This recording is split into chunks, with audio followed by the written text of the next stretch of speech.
Hey guys, it's Dan from the Laptop Coach. Welcome back to the channel. Today we're going to be looking at a passing pattern which I like to use in my session as activations. This passing pattern is going to bring in both technical and tactical quality, and it's going to have intensity where players are going to have to receive it quickly and move the ball on. So here's how it's going to work. It's focused around the build-up area. So we're looking at, if we look at it from left to right, we've got two centre backs, we've got a holding midfielder, two fullbacks, and if we mirror the practice, we have two centre backs from right to left, holding midfielder, and two fullbacks. There's going to be two balls working. In this case, the ball's going to be working from left to right. Both balls are going to be moving at the same time, so players are going to have to keep engaged, ready for the next pass. Here's how it's going to work.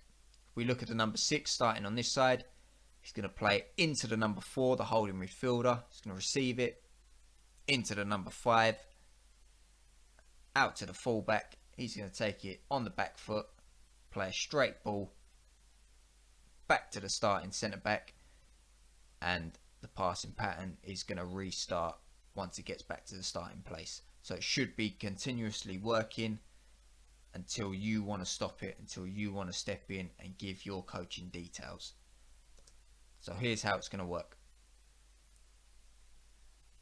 Into the fullback, back where it started, back foot, into the centre back, fullback, continuously working as so.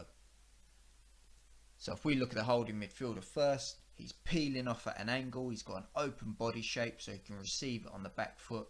That's going to allow him to check his shoulders, see if there's any oncoming defenders, putting him under pressure.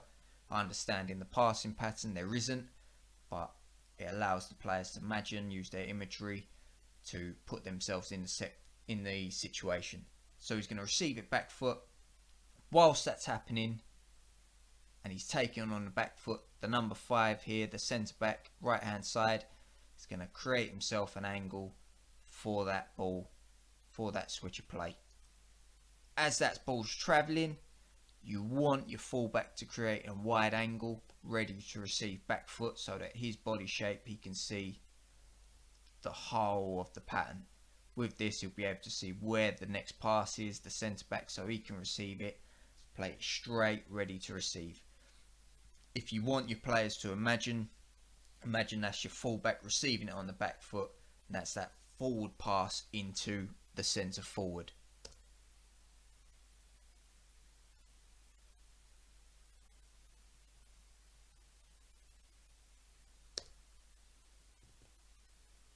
For your first progression, you're going to be looking at a change in the pattern. So here's how it's going to work. The left hand side centre back, like before, is going to play it into the holding midfielder.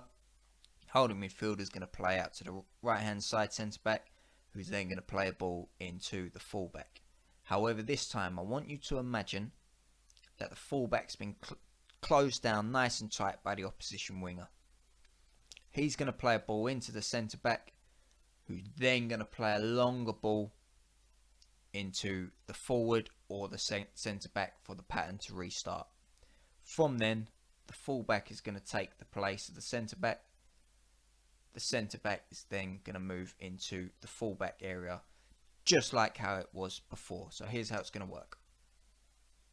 You see, into the holding midfielder, centre back, set back for the centre back where you can play a longer ball.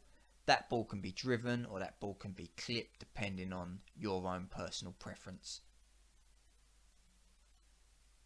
Another important detail I wanted to touch up on is this setback by the fullback. If he sets it back at an angle, then it's difficult for the centre back to get a good contact and get it straight into this area. If it is on that angle and that centre back's going to make that contact, it's likely that it will begin to come inside due to the angle of approach of the centre back. So you've got to make it clear that the fullback sets a straight ball for that centre back to come around and then wrap a ball from a wide area straight down the middle.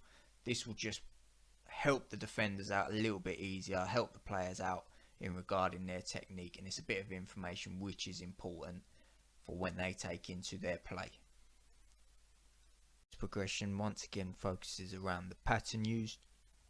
So this time the left hand side centre back rather than playing into the midfielder, he's going to play a straight ball across to the second centre back.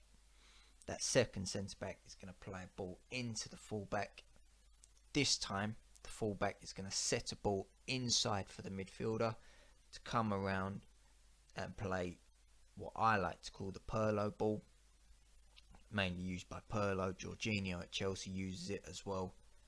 From then, the midfielder is then going to follow to the centre back place, and the fullback is going to move inside where the midfielder was.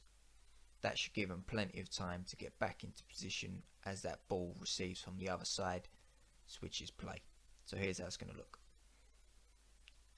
You see they come across, it's a straight ball inside, square ball inside, for the midfielder to come and play a wrapped ball into the forward's feet. So that's our passing pattern for today. Hope you enjoyed it. Please check out part 2 of the video, where we're going to be looking at how you can adjust it with more players involved, including opposition. So be sure to check out that video. That should be coming up shortly. Other than that, hope you enjoyed. Drop a like, drop a subscribe, and I'll see you next time.